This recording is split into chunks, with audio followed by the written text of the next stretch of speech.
हम लोग स्वागत करेंगे सत्यावती माता जी का। माता जी आपका बहुत बहुत स्वागत है। भगवत गीता चैप्टर 4 दिव्य ज्ञान श्लोका नंबर 15 आज आप कंटिन्यू करिए। हरे कृष्ण। थैंक यू प्रभु जी। हरे ओम कृष्ण। तिमिरान्धस्य ज्ञानञ्जनशलाकया चक्षुरुन्मिलितं येन तस्मै श्री गुरुवे नमः। जगत गुरु श्रील प्रभुपाद की जय, गुरु महाराज की जय, समस्त शिक्षा गुरुओं की जय, माता जी की जय। आज के डब्बा टॉक में सभी भक्तों को हमारा सादर प्रणाम। तो पिछले श्लोक में श्री कृष्ण ने अपने ट्रांसेंडेंटल यानी कि पारलौकिक प्रकृति के बारे में बताया कि वे भौतिक प्रकृति से परे हैं। तो ये प्रश्न उठता है कि हमें ये सब जानकर क्या करना चाहिए। तो भगवान इसका उत्तर देते हैं और अर्जुन को प्रेरित करते हैं अपना कर्म करने के लिए। तो आइए देखते हैं श्लोका नंबर 15।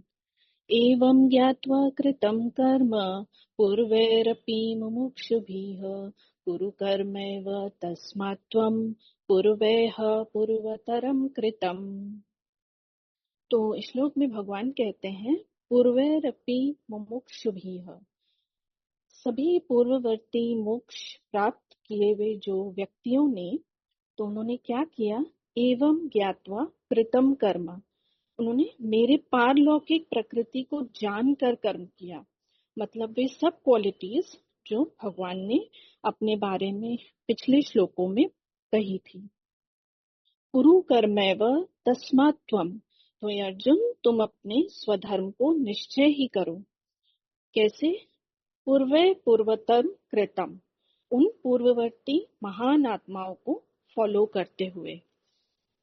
अनुवाद श्रील प्रभुपाद द्वारा। श्रील प्रभुपाद की जय। प्राचीन काल में समस्त मुक्त आत्माओं ने मेरी दिव्य प्रकृति को जान करके ही कर्म किया। अतः तुम्हें चाहिए कि उनके पद चिन्हों का अनुसरण करते हुए अपने कर्तव्य का पालन करो।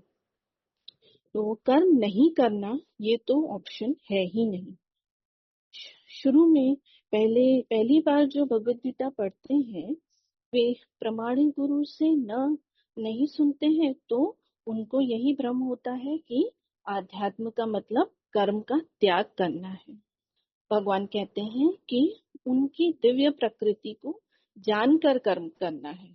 तो भगवान ने बताया कि सबसे पहले उन्होंने ये ज्ञान सूर्य देव विवस्वान को दिया। उसी प्रकार अर्जुन को भी उनके पद चिन्हों का अनुसरण करना चाहिए और उनके माध्यम से हमें भी भगवान कह रहे हैं कि हमारे जो पूर्ववर्ती आचार्य हैं उनके पद चिन्हों का अनुसरण करते हुए कृष्ण भावनामृत में कर्म करना है।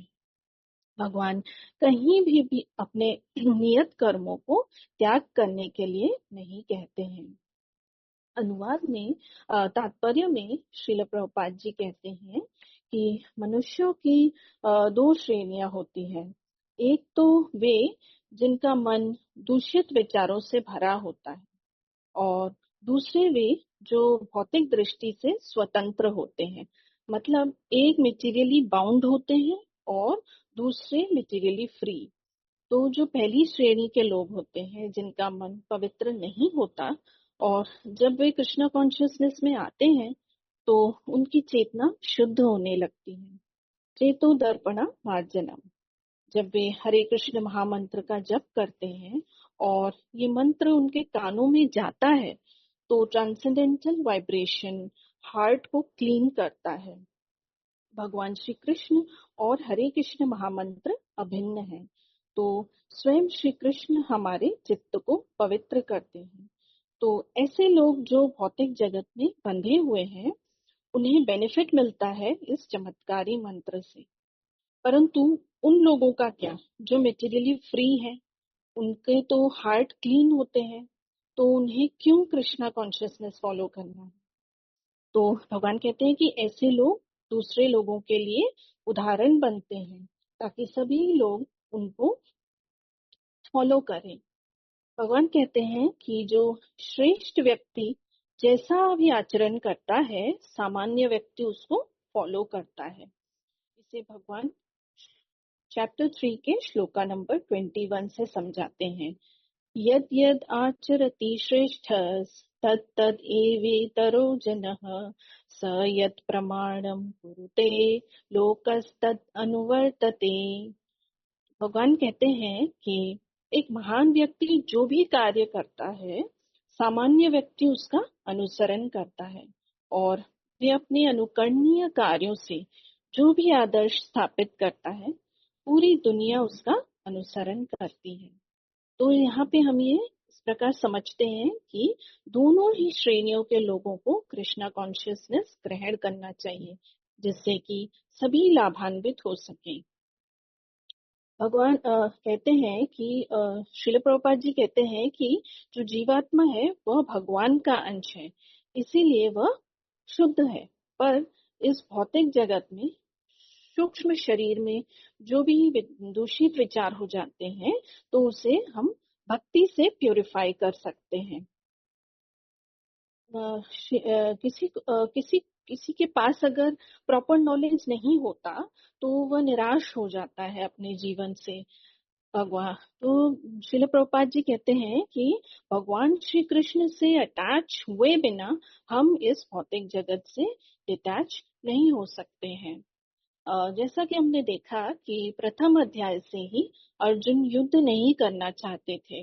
उन्होंने बहुत सारे तर्क प्रस्तुत किए कि वह युद्ध क्यों नहीं करना चाहते, लेकिन भगवान ने उसका समर्थन नहीं किया, अपितु उसको डांटा। तो ये हम देखते हैं चैप्टर 2 के श्लोका नंबर 2 में भगवान ने उससे कहा, कूटस्त्वा कश्मलम इदम विषमे समुपस्थितम अनार्य जुष्टम अस्वर्ग्यम अकीर्तिकरम अर्जुन। तो भगवान ने अर्जुन से कहा कि तुम्हारे मन में ये कल्मश आया कैसे? ये उस मनुष्य के लिए तनिक भी अनुकूल नहीं जो जीवन के मूल्य को जानता हो। इससे उच्च लोक की नहीं अपितु अपयश की प्राप्ति होती है। एक क्षत्रिय का कर्तव्य है कि वो धर्म युद्ध में लड़े। तो श्रील प्रभुपाद जी कहते हैं कि अपना कर्म ऐसे किया जाए कि कर्म बंधन न लगे। उसके लिए हमें अपने हर कर्म को भगवान से जोड़ना है। भगवान अनंत कोटि ब्रह्मांडों के स्वामी हैं। करोड़ों लक्ष्मियां उनकी सेवा में हमेशा तत्पर रहती हैं। फिर भी भगवान हम जैसे तुच्छ लोगों के लिए उनकी जो हमारी जो सेवा है वो स्वीकार करने के लिए अर्चा विग्रह के रूप में आते हैं। आगे श्रील प्रभुपाद जी कहते हैं, भगवान की सेवा को छोड़कर एकांत में बैठकर कृष्ण भावनामृत का दिखावा नहीं करना चाहिए।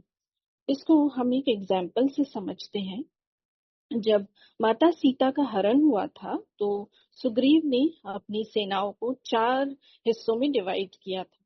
एक को उत्तर दिशा में, एक को और दूसरी को दक्षिण दिशा में। तो इस तरह से उन्होंने चारों दिशाओं में अपनी सेनाओं को भेजा था। तो एक सेना की टुकड़ी में उन्होंने हनुमान जी को भी भेजा था। पर हनुमान जी तो शुद्ध भक्त है, वे कह सकते थे कि मैं ये सेवा क्यों करूं, मैं तो एक स्थान पर बैठकर राम नाम का जप करूंगा। तो हनुमान जी से हम ये सीखते हैं कि हमें हमें भगवान की हर प्रकार से सेवा करनी चाहिए। तो अगर हम अगर हम सच्चे मन से भगवान की भक्ति करना चाहते हैं, तो हमें पता होना चाहिए कि श्री कृष्ण को क्या पसंद है। भक्ति का मतलब प्रेम पूर्वक की गई सेवा। जिस कार्य से श्री कृष्ण सबसे अधिक प्रसन्न हो, वही कार्य करना चाहिए। एक और उदाहरण है जो कई बार हमने सुना होगा कि एक बार एक महाराज ने श्रील प्रभुपाद जी से कहा कि मैं हर रोज 32 माला करता हूँ। तो श्रील प्रभुपाद जी ने उनसे कहा कि आप 16 माला ही अच्छे से कीजिए और बाकी समय आप प्रचार कार्य में दीजिए, ताकि दूसरे जीवात्माओं को भी भगवान की कृपा प्राप्त हो सके। तो भगवान ने जो अर्जुन को पूर्ववर्ती शिष्यों जैसे कि सूर्यदेव विवस्वान के पद चिन्हों का अनुसरण करके कृष्ण भावनामृत में कार्य करने को कहा, क्योंकि सूर्यदेव मनु महाराज, इक्ष्वाकु, ये सभी राज ऋषि थे और इनका कार्य था कि जो समाज है वो आध्यात्मिक दिशा की ओर बढ़े। तो वही अर्जुन को भी करने की सलाह दी भगवान ने। हमें एक्टिवली डिवोशनल सर्विस में अपने को एंगेज करना होगा, जिससे कि हमारी सारी सेंसेस कृष्णा कॉन्शियसनेस में लगा सके। ये पूरी भगवत गीता भगवान ने कही अर्जुन को मोटिवेट करने के लिए, ताकि वह युद्ध करे। तो इस श्लोक में हम ये सीखते हैं कि हमें अपने नित्य कर्म नहीं छोड़ना है, उसे भगवान को समर्पित करना है, नहीं तो हमें फिर से जन्म लेना पड़ेगा। तो हमारा इंटेंशन केवल भगवान को और गुरु को प्रसन्न करना होना चाहिए। तो यहाँ पे बिल्कुल साफ है कि श्री कृष्ण अर्जुन से कहना चाहते हैं कि मुझ पे विश्वास रखो और मेरी पारलौकिक प्रकृति को समझो और मेरी प्रसन्नता के लिए ही कर्म करो। तो ऐसा करने से तुम पूरी तरह से कर्म फलों से मुक्त हो जाओगे और वह कर्म अकर्म बन जाएगा, जैसा कि ज्ञानी जन कहते हैं। क्योंकि अर्जुन बहुत ही विचलित हो रहा था, तो श्री कृष्ण ने उसे सब कुछ भुलाकर भगवान के आदेश का पालन करने को कहा। इसी को अगले श्लोक में और भी विस्तार से समझाएंगे भगवान। श्रीमद् भगवद गीता की जय। जगत गुरु श्रील प्रभुपाद की जय। गुरु महाराज की जय। समस्त शिक्षा गुरुओं की जय। माता जी की जय। Thank you very much. हरे कृष्ण। हरी हरी बोल माता जी, हरी हरी बोल। बहुत सुंदर, बहुत सुंदर, बहुत सुंदर तरीके से आपने बताया। और ये आपने बताया कि जो कर्म है वो भगवान को, जो कृष्ण भावनामृत के लिए जो लोग कर्म करते हैं और आगे प्रचार करते हैं और भगवान का गुणगान करके उनके प्रचार कर के माध्यम से और लोगों को भक्त बनाते हैं, वो भगवान को ज्यादा प्रिय हैं, न कि जो सिर्फ अपने आप को एक कमरे में बंद करके भगवान का हरि नाम जप करते हैं। बहुत सुंदर श्लोक था और बहुत अच्छे से आपने डिस्क्राइब किया। थैंक यू माता जी।